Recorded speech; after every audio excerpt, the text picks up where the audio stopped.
नमस्कार। पूरा सच के इस एपिसोड में आपका स्वागत है। मैं हूं एनके सिंह। हम अक्सर मोदी शासन की, मोदी के पॉलिसीज की आलोचना करते हैं, नकारात्मक आलोचना करते हैं। कभी कभी सोचते हैं कि हम ये क्यों करते हैं, क्या वजह है कि नकारात्मक आलोचना। अच्छी चीजें भी कई होती होंगी, पर अगर हम पूरा सच, जो हमारे इस प्रोग्राम का नाम है, पूरा सच के इस वीकली प्रोग्राम में हम आपको वो चीजें दिखाना चाहते हैं, बताना चाहते हैं जो सत्ता आपसे रोकता है। अपने खरीदे हुए गुलाम मीडिया के तहत वो जो सच बताता है वो दरअसल सच नहीं होता, वो दरअसल अर्ध सत्य भी नहीं होता।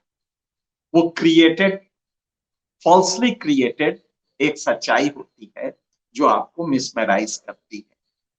हम आपको वो सच बताते हैं जिसको आप उसके पैरिटी में अगर खड़ा करेंगे, सादृश्य उसके खड़ा करेंगे, समतुल्य खड़ा करेंगे, तो आपको हकीकत स्वतः पता लग जाएगी। यही हमारी मुराद होती है। अब आप एक उदाहरण में, एक अखबार में, आप जानते हैं कि जो अखबार जिस तरह की हालत है, एक अखबार में एक कार्टून छपा है और कार्टून में बताया गया है कि मोदी जी ने कहा था, न खाऊंगा न खाने दूंगा। और एक नेता को दिखाया गया है और उसके ऊपर धीरे से लिखा है ईडी का चाबुक। एक चाबुक दिखाया गया है जो ईडी का पड़ रहा है और नीचे जुमला लिखा है, अगर खाया है तो पेट से निकाल दूंगा। कितना सकारात्मक है कि मोदी जी अगर पहले भी कभी आपने खाया है तो पेट से निकाल देंगे आपके।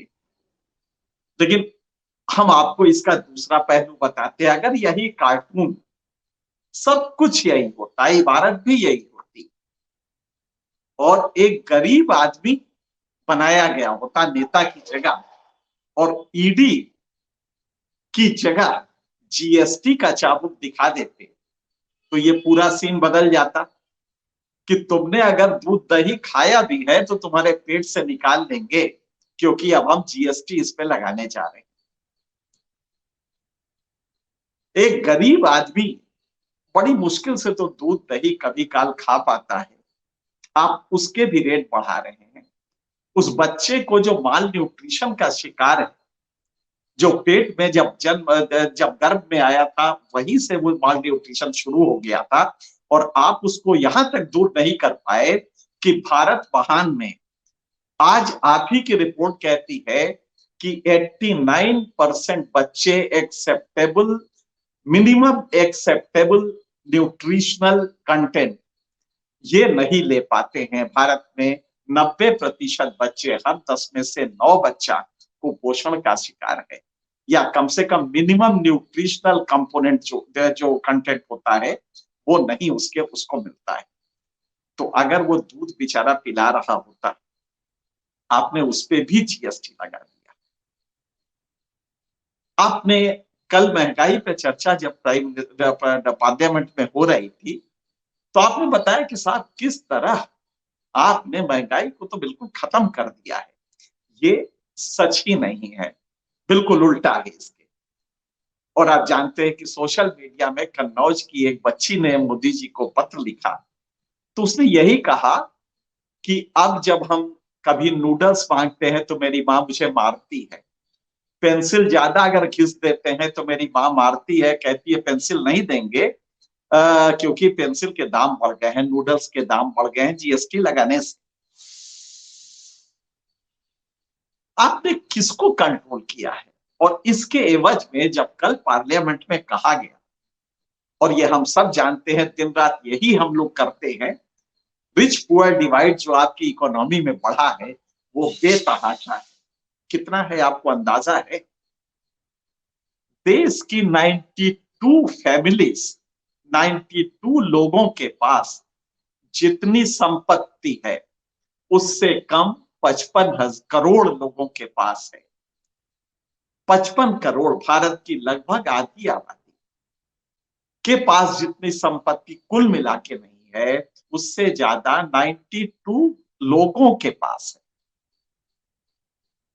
इसको आप कैसे लेंगे? 1% के पास जितनी संपत्ति है वो भारत के 77% के पास की कुल संपत्ति से ज्यादा है, 1% के पास।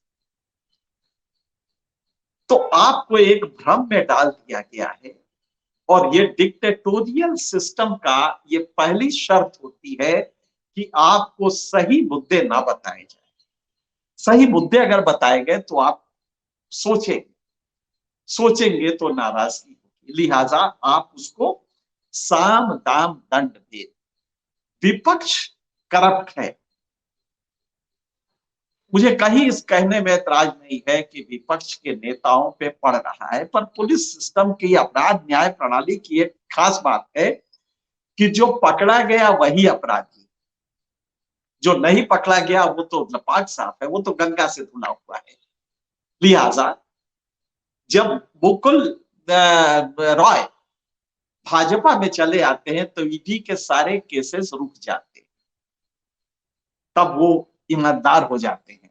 जब तक वो उधर रहते ईडी के तमाम सारे केसेस उनके ऊपर लग जाते हैं।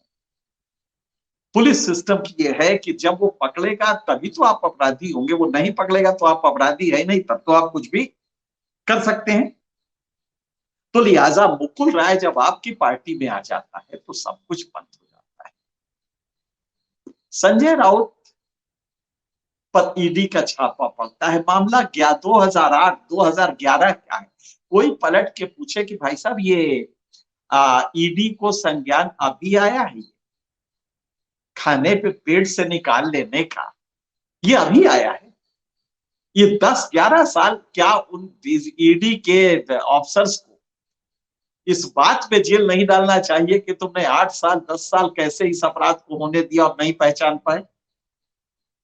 तब ये सीन पलट जाएगा, तब फिर पॉलिटिकल वेंडेटा बंद हो जाएगा। और जब ये पूछा जाएगा कि मुकुल राय को जब वो टीएमसी में थे तो क्यों तुमने ये उनको गिरफ्तार करने का कुचक्र चलाया जो अब नहीं चला रहे हो, इसके लिए तुम्हें सजा क्यों न दी जाए? कि मुकुल राय ऐसे ईमानदार आदमी को तुमने जब टीएमसी में थे तो तंग किया, वो तो ईमानदार थे। तुम्हारे पार्टी में बीजेपी में जैसे ही आते हैं तो उनके ऊपर ईडी के कोई कुछ भी नहीं रहता है। तब जब ये कहा जाए, ये रिवर्स कर दिया जाए तो ये समझ में आएगा। तो सत्य आपसे छिपाया जाता है। कल जब महंगाई पे बहस हो रही थी तो इनका एक एमपी खड़ा होता है, कहता ये तो एहसान मानिए मोदी जी का कि लोगों को भरपेट खाना मिल रहा है। जी हाँ, हमें आपने भिखमंगा बना दिया है। अब सिर्फ हम रोटी के लिए खड़े रहते हैं कटोरा लेके, और आप मेरे खाने में कुछ मेरे कटोरे में कुछ डाल देते हैं। हम यहीं तक अपने को महदूद कर चुके हैं, क्योंकि बाकी तो सब वो 92 फैमिली ले जा 92 फैमिली ले जा रही है और ये हकीकत किसी को नहीं बताई जा रही है। लिहाजा जब कन्नौज की बच्ची कहती है मोदी जी को चिट्ठी लिख के कि हमें मम्मी मारती हैं और बच्चे हमारा पेंसिल चुरा लेते हैं, आजकल हमारे यहाँ पेंसिल की चोरी बढ़ गई है क्योंकि उनके मम्मी पापा खरीद के नहीं देते हैं, ये अखबारों में नहीं आता, ये सोशल मीडिया पे ही चलता है। हम कैसे काउंटर करेंगे? देखते आज वो लोग जो मोदी के भक्त हैं, एक बात समझ लें, डिक्टेटर एक मनोदशा है, ये कोई नॉर्मल चीज नहीं है, ये दरअसल एक बीमारी है। जब एकल शासन होता है तो उसमें शक्तियां बढ़ाए हमेशा, क्योंकि वो डरता है कि शक्ति कहीं कम ना हो जाए वरना सारे लोग उसमें भारी पड़ जाएंगे, लिहाजा वो शक्ति का विस्तार करता है। तो अगर आप भक्त होके ये सोच रहे हैं कि बच जाएंगे तो बचेंगे आप भी नहीं। ये बारी आने की बात है कि कल आपकी आई, आज हमारी आई, 2 दिन पहले किसी और की आई थी। मुकुल राय उधर से निकल के उधर आके बच जाएंगे, ये नहीं होगा। ये सब पे आएगा, क्योंकि डिक्टेटर की आदत होती है, एकल शासन पद्धति की आदत होती है, वो कानून तगड़े करता है। आपने देखा पीएमएलए जो आपके कानून है उसको 2018 में और सख्त किया गया और सुप्रीम कोर्ट ने उस पर मोहर लगा दी। हाँ साहब, बिल्कुल सही। अब सुप्रीम कोर्ट ने मोहर लगा दिया तो हम लोग क्या कर सकते हैं। लिहाजा अब मनी लॉन्ड्रिंग के केसेस में खूब जम के होगा, और ऐसे भी आप देखें तो करीब 10 गुना बढ़ गया है कांग्रेस शासन से। हो सकता है कांग्रेस शासित करप्शन को लेकर टॉलरेंट हो, बीजेपी टॉलरेंट हो, लेकिन मुकुल राय पे वो टॉलरेंट हो जाती है। तब चिंता होती है कि मुकुल राय बीजेपी में आते आते दूध का धोया कैसे हो जाता है, और इसके पहले वो एक नंबर का भ्रष्ट आदमी कैसे रहता है। तो आपको सिर्फ ये पकड़ना है, नारायण राणे जैसे ही इधर आते हैं तो अच्छे हो जाते हैं, हेमंत बिस्व शर्मा जैसे ही शिकंजा कसा कानूनी एजेंसीज का, वो पाला बदल लेते हैं और अब सब कुछ सही है, अब वो दूध के धोए हो जाते हैं। जो नहीं करते हैं उन पे होता है। ऐसा नहीं कि ये ईमानदार लोग हैं, ऐसा नहीं है कि ईमानदार है। हेमंत बिस्व शर्मा बीजेपी आने के बाद तो ईमानदार हो गया, क्योंकि उसके बाद कार्यवाही नहीं, उसके बाद वो मंत्री चीफ मिनिस्टर सब कुछ बन जाता है, लेकिन उसके पहले वो बेईमान होता है।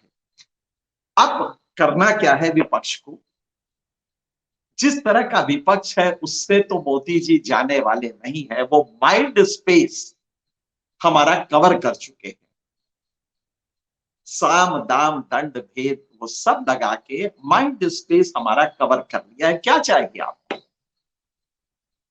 कहा जाता है कि बिनु भय हो ही न प्रीत, तो भय भी है, लिहाजा ईडी का भय दिखा के आपको प्रीति कर दी जाएगी, इसमें कोई वो नहीं होगा। और इसके आगे कहा गया है कि भूखे भजन न हो ही को पाला, ये कहावत है।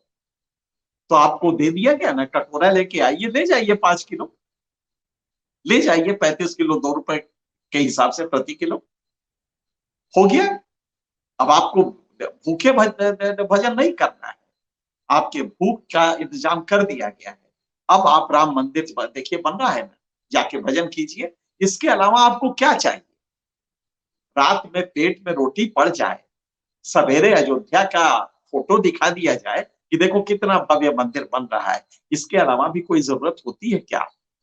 और आपका बच्चा भी माल न्यूट्रिशन का ही तो शिकार होगा, पेट भूखे मरेगा तो नहीं ना। यही तो उसने कहा है आज के एमपी ने, जो बीजेपी का है, बीजेपी के एमपी ने खड़े होकर, और इस पे तालियां बजी बीजेपी सत्ता पक्ष की तरफ से, ट्रेजरी बेंच की तरफ से, जब कहा कि ये तो एहसान मानिए मोदी जी का कि आज लोग भूखे नहीं मर रहे हैं, भूखे पेट नहीं सो रहे हैं। हमारे विकास का 70 साल में यही महान भारत बन गया मोदी जी के काल में, तो आज कोई भूखे तो नहीं मर रहा है ना, यही तो चाहिए। बाकी तो फिगर का खेल है। फिगर का खेल कैसे है, अजीब सी स्थिति है। हमें बताया जा रहा है कि पीएम एक चीज होती है, एस&पी करता है, ये बहुत ही मकबूल एजेंसी है, ये पीएमआई बनाती है, परचेजिंग मैनेजर इंडेक्स। ये परचेजिंग मैनेजर से पूछती है तमाम इंडिकेटर्स पे कि उन्होंने क्या क्या खरीदा, रॉ मटेरियल क्या लिया क्या नहीं लिया। इससे इंडस्ट्रियल प्रोडक्शन के बारे में पता लगता है।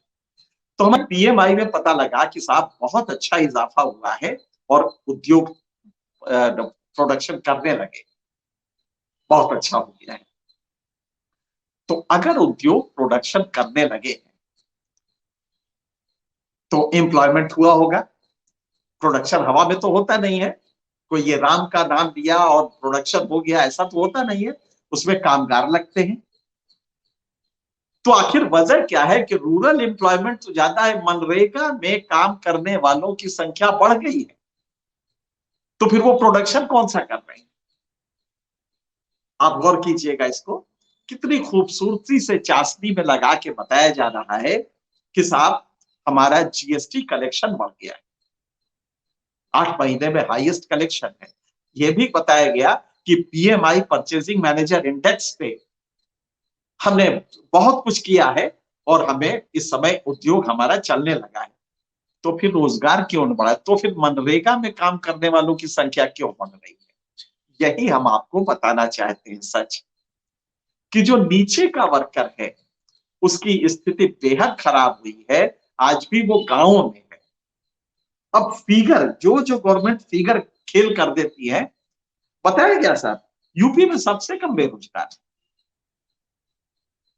यूपी में सबसे कम। बताइए जरा कैसे हो गया? तो उसकी लॉजिक ये दी जा रही है कि यूपी में सबसे कम रोजगार है, मध्य प्रदेश में सबसे कम रोजगार है, और छत्तीसगढ़ में भी फॉर ए चेंज कम है, सबसे कम छत्तीसगढ़ में ही देश में है। और दिल्ली में रोजगार सबसे ज्यादा बेरोजगारी बढ़ी है, झारखंड में बढ़ी है, बिहार में बढ़ी है, हरियाणा में सबसे ज्यादा बढ़ी है। आप जरा सोचिए, एक तरफ पीएमआई बढ़ रहा है, मतलब इंडस्ट्रियल प्रोडक्शन बढ़ रहा है, एक्टिविटीज बढ़ रही है, प्रोडक्टिविटी बढ़ रही है, और दूसरी तरफ हरियाणा सबसे कम रोजगार दे पा रहा है। ये पैराडॉक्स कैसे हो सकता है कि 27% हरियाणा में बेरोजगारी है लेकिन उद्योग बढ़ रहे हैं? हरियाणा और दिल्ली में बेरोजगारी है तो उद्योग बढ़ कहां रहे हैं? तो ये कुछ नहीं है, आंकड़ों का खेल है।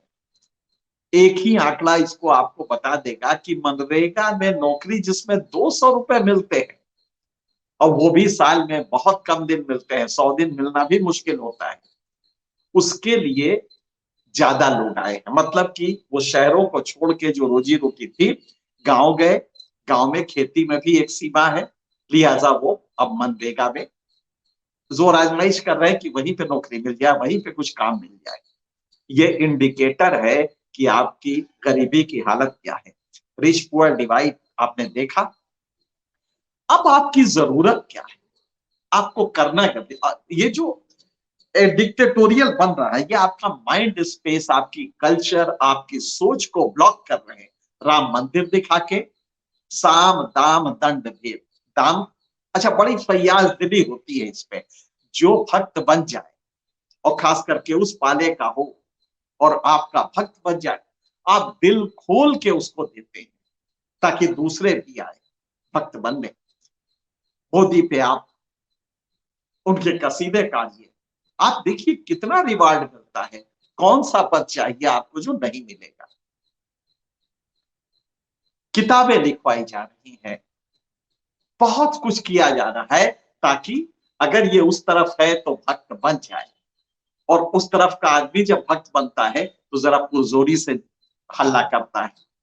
लिहाजा ऐसे लोगों को रिवार्ड का बड़ा अच्छा सिस्टम डिक्टेटोरियल सिस्टम में होता है। एक डिक्टेटर रिवार्ड, क्योंकि उसका बुनियाद यही होती है। लेकिन ये बात आप याद रखिएगा कि वो अपनी शक्ति का विस्तार लगातार करता है, क्योंकि उसको डर रहता है कि शक्ति गई तो ये सब कुछ खत्म हो जाएगा। लिहाजा वो लगातार शक्ति का विस्तार करता है। अब जो खिलाफ हैं उनमें दहशत, दंड, साम दाम दंड भेद। दंड ईडी उसके लिए है, ईडी सिर्फ अपोजिशन के लिए है। आपने कभी बीजेपी वालों को देखा है? करप्शन क्या बीजेपी में नहीं होता है, लेकिन पुलिस, हमारा क्रिमिनल जस्टिस सिस्टम ऐसा है कि जब तक पुलिस ना पकड़े हम राजा बाबू हैं, हम धर्मराज युधिष्ठिर हैं, हम हरिश्चंद्र हैं। लिहाजा पुलिस पकड़ेगी ही नहीं। हम बीजेपी में आ जाए तो पुलिस क्यों पकड़ेगी? तो ये इसकी प्रक्रिया होती है। और पुलिस वैसे भी अब केचुआ बन गई है, आप जानते हैं, रीढ़ विहीन हो गई है।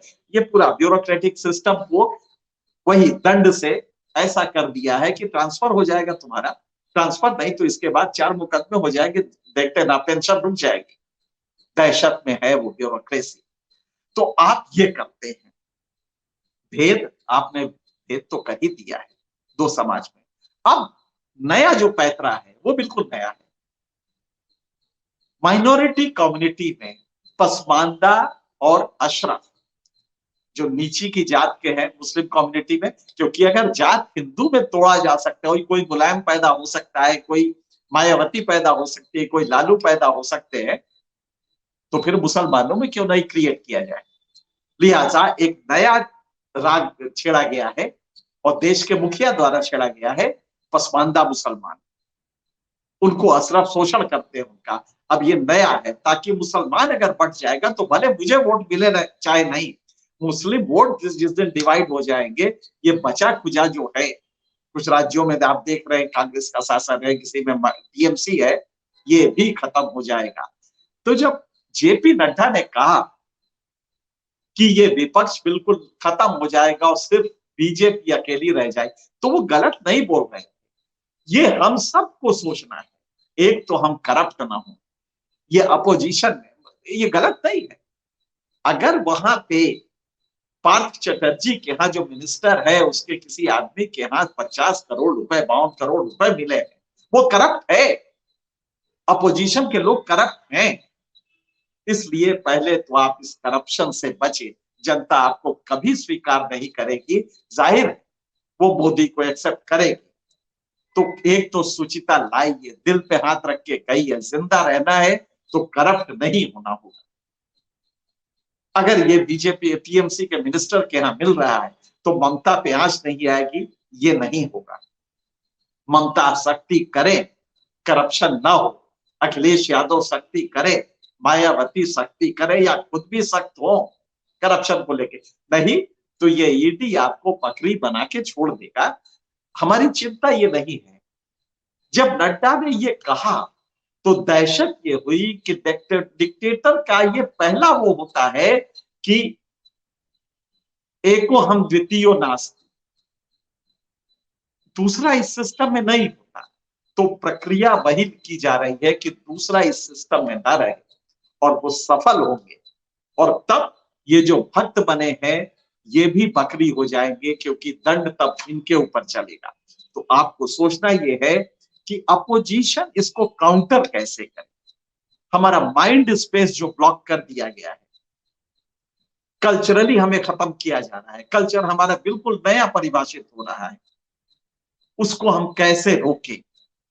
हमें पंचायत से पार्लियामेंट तक उन सारे फोर्सेस को इकट्ठा करना होगा जो डिक्टेटरशिप के खिलाफ है, जो इस तरह के अधिनायकवादी तत्वों के खिलाफ है। हमें किसी मोदी से ऐतराज नहीं है, लेकिन अगर एकल नेतृत्व होगा तो वो शुरू में बहुत अच्छा लगता है, उसी तरह जैसे इमरजेंसी कुछ लोगों को अच्छी लगी क्योंकि ट्रेन टाइम पे चलती थी। आप ये नहीं जानते कि इमरजेंसी के दूसरे इफेक्ट्स क्या क्या है।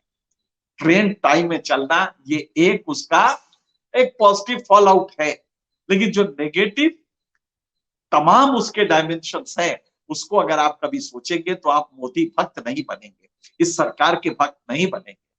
तब आप रियल इवेल्युएशन करेंगे चीजों का और पाएंगे कि बेरोजगारी बढ़ी है, महंगाई बढ़ी है, रिच पुअर डिवाइड बढ़ा है, ये मॉडल इकोनॉमी का फॉल्टी है। और तब आप सवाल करना शुरू करेंगे, और सवाल में कार्टून जो बनाएंगे उसमें सत्ता के खिलाफ आपकी भावना होगी।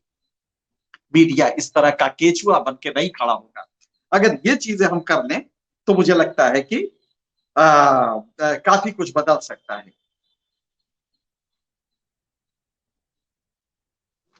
इसका जवाब क्या था कि साथ दही पे आपने जीएसटी लगा दिया, दूध पे जीएसटी लगा दिया, आपने तमाम चीजों पे जीएसटी जो लगाया है, जो काम आम आदमी खाता है, आपने वो जो जीएसटी लगाया है, ठीक है, वो 5 रुपए जो 5 किलो अनाज के लिए कटोरा लेके खड़ा होता होगा, शायद वो न लगाता, वो न खाता वो नूडल्स, लेकिन उससे थोड़ा ऊपर आया तो वो खाएगा, वो भी उसी वर्ग में है, बस अभी अभी निकल के बाहर आया है, कुछ 10 साल पहले, 20 साल पहले, एक जनरेशन पहले। और वो अगर नहीं, उसके दाम अगर बढ़ जाएंगे, उस गरीब के जो बेटे को कहीं से दूध पिलाता था, तो उस पर जवाब क्या है कि साहब ये तो पैकेज और ब्रांडेड उस दूध के उसमें बढ़ा है। पैकेज दूध में बढ़ने का क्या मतलब है? हम अधिकांश दूध जो हमारा होता है, जो अर्बन सेमी अर्बन कंसंट्रेशन में जाता है, वो पैकेज है, वो एक प्लास्टिक के उसमें होता है, पैकेट में होता है, उसका बढ़ जाएगा। उनका कहना यह है कि ये जो 5 किलो कटोरा लेके है, ये कमबख्त तो दूध खरीदता ही नहीं है, तो इसको कौन सा असर पड़ेगा? बिल्कुल सही कहा है। जो 5 किलो के लिए कटोरा लेके आपके पास खड़ा है और जिसको कि आपका मेंबर पार्लियामेंट बताता है और आपके सारे लोग ताली बजाते हैं पार्लियामेंट में, कि मोदी जी का एहसान है कि आज भूख, कोई खाली पेट नहीं सो रहा, भूखों नहीं मर रहा है। ये वही वाला वर्ग है, वो भूखों आप नहीं मरने देंगे। पेट रात में उसका भर जाएगा, 2 रोटी खा लेगा।